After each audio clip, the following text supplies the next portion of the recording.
Om Shanti. Today I'd like to read what I've titled Part 2 of the Dhamapada, to continue with the Dhamapada, which is the ancient Buddhist scriptures, ancient texts that date from 100 AD to 400 AD, loosely in that frame. And it begins, to share in the life of the foolish will lead to the states of woe. You share not, and they will hate you. What good comes from contact with fools? Good friends at one time, of a sudden they dislike you. You try to please them, quite in vain. The worldly are not exactly contented. Advice on their duty stirs anger. Your own good deeds they scorned. When you ignore what they say, they are also angry, and they lead into a state of woe. Is there ever any innocent goodness in these foolish common men?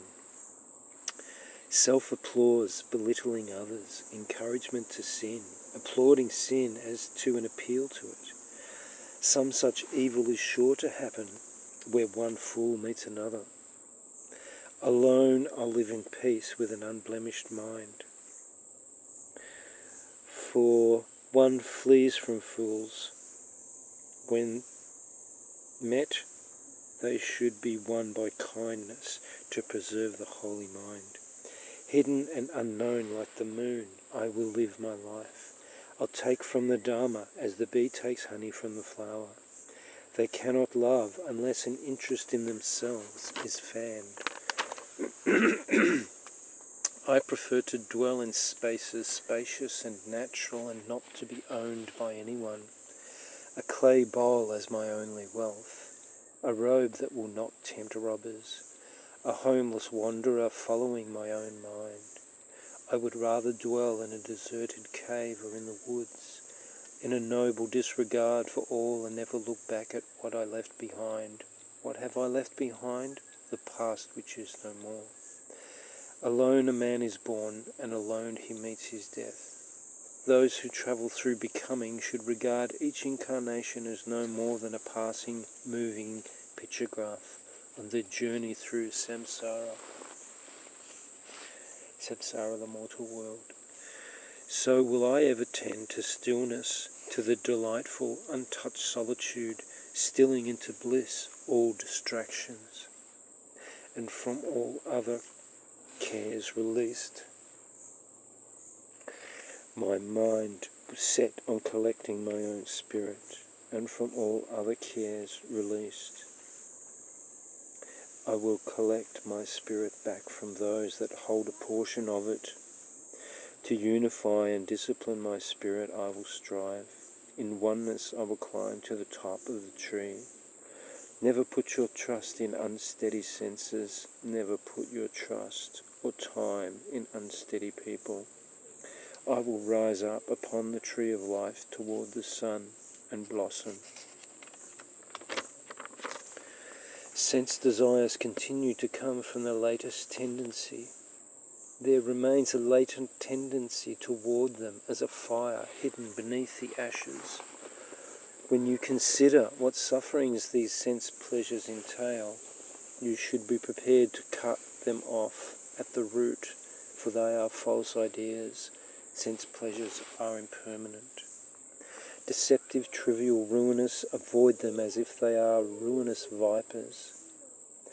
You have discovered sense pleasures in life. Choose what needs to be carried forward and what needs to be left behind. The search for the attaining of them involves suffering, and the aim to rid yourself of them also involves suffering. Realize the difference of what you needed for growth you no longer need. Realize you grow out of shoes, clothes, ideas. What you really needed in the before, you really don't need in the now or the future, because you have outgrown them. It takes a certain amount of wisdom for you to realize as a grown-up adult that you don't fit into the nappy anymore. Leave it behind. Ponder on what is wholesome and think on what you can do to help someone else, because desires are self-orientated. Sensual pleasures are a sensation of the selfish. Investigate the true nature of the world of the living. What do they live for? How do they live? Are they behaving like cattle? Are they prodded and branded? Are they one giant herd being directed along the road? Who or what are they following? Delusion alone ties one person to another. Relatives get lost in the herd. You lose sight of them. Especially if you are developing your own path, they will marvel amongst themselves and call you crazy. As long as they agree one with the other, they are a herd. Non-relatives and strangers will surely show more kindness and understanding. Investigate the true nature of the world of the living. They will be unrelated. They will unrelate themselves if you are not in the herd agreement, and they will become your enemies. Therefore, it is unworthy of you to allow your mind to become preoccupied with thoughts of biological relatives. The world, this samsara world, is always ablaze, no matter where you go in it. In all the countries of the world, the herd is gathered, clinging and clanging amongst each other. There are always faults to blame, hatreds. There are always hungers. There are always some demands, some violences, some depravity, some kindness, some helping, some not helping, some dangers, some sublimities, some heat, some cold, some sickness, some fear, and anxiety, some hospitality, some hatreds, consumed as they are in the collective herd consciousness. The thought that you can find your own consciousness outside of their own, they will say is crazy, and they will be angry, belittle, and deny you. Deny you have anything authentic, which is the very impetus that pushes you off from the herd, away from the herd, in order to seek and find authenticity. Do you think you're too good to suffer, they will say. Do you think you are better than us, your own herd? What makes you special, they will say. Suffering is the lot of everyone everywhere. To move away from it is a silent wisdom. It is not for them to understand. It is not for them to applause. It is not for them. It is for you to know how precious and precocious time is, how little there is of it, how unpredictable it is. Do not do what you hate. Do not be what you hate. Do not hate what you are. Life is as solid as a water bubble. Oppression also causes suffering. Expectation carries within it its opposite, disappointment. You must find your own footprints away from herd consciousness. You must therefore come face to face with the holy Dharma, with 8 virtues. Number 1, right speech. Number 2, right bodily action. Number 3, right views. Number 4, right intentions. Number 5, right effort concerning wisdom. Number 6, right mindfulness. Number 7, right thoughts and feelings. Number 8, right morality. Dhamapada, creator, primordial matter, time, fate or destiny. It is like someone correctly diagnosing disease as disease. To see that which does not work, to see that which is not helpful, to be in bad company is to be around the diseased. The faults thrive and grow and cause sufferings, and worse, thrive on it. We must fight this sickness within and find the cure. Their defilements are the cause of ill health, of disease. They are ill at ease. They forsake the truth of morality, wisdom, of compassion, peace, of silence, and they are always kicking up the dust. This is samsara, the worldly activity. We must turn our eyes away from such activities as we turn away from disease. With disgust, we are unwilling to commit to their view and behaviours. However many behave in that way is irrelevant. Truth is not found in number, in quantity. Truth is found in quality. Quality is found inside, in kindness, in order, in peace, in silence, in knowledge, in self-control, in faith, in hope. Quality is found in goodness, in grace, in poise, in wisdom, in patience, in fluidity, in the higher mind.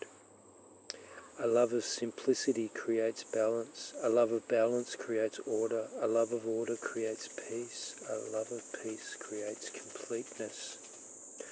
Where there is no looking out, where there is no looking outwards with expectation, where there is no demanding, where there is no greed, where there is no anger, where there is no more, where there is no hurtfulness, where there is no negativity, no chaos, no violence, where there is no sarcasm, a place where there is no competition. Entering the forest, he moves not the grass. Entering the water, he makes not a ripple. To save life, it must be destroyed. When it is destroyed, it becomes new again. Like the empty sky, it has no boundaries, yet it is right in its place. Ever profound and clear. When you seek to know it, you cannot see it. When you cannot take hold of it, but you cannot lose it. For it has hold of you, even though you cannot see it. In not being able to grasp it, you get it. When you are silent, it speaks. When you speak, it is silent. The great gate is wide open, and no crowd blocks the way. For the body is the Bodhi tree, the mind like a bright mirror standing. Take care to polish it all the time, and allow no dust to cling. The sea darkens, the voices of the wild ducks are faintly white. The skylark, its voice alone fell, leaving nothing behind. In the dense mist, what is being shouted between hill and boat? A trout leaps, clouds are moving in the bed of the stream. The stream hides itself in the grasses of departing autumn. Leaves falling lie on one another. The rain beats on the rain. In the dark forest a berry drops, the sound of water. A brushwood lock, and for a gate, this snail. The woodpecker keeps on in the same place. Day is closing. Winter desolation in the rain. Water tub, sparrows are wakening. The long night, the sound on the water says what it thinks. On a withered branch, a crow is perched in the autumn evening. A fallen flower returned to the branch. Oh, it was a butterfly. And here the subtle fabric of the dreamy heart of poetic vision lives and sings its song of life. So, beneath our dead serious grown-up iron grip day-to-day senses which grab and clutch and throw things away like a metallic hydraulic robot working in a factory of commerce and commercial outcomes, and the economic self-gain world of the automaton is the subtle fabric of an ancient mind, a mind of a deeper, more human fabric that makes up the spine of the feeling development of human evolution. I hope this was helpful. Om Shanti.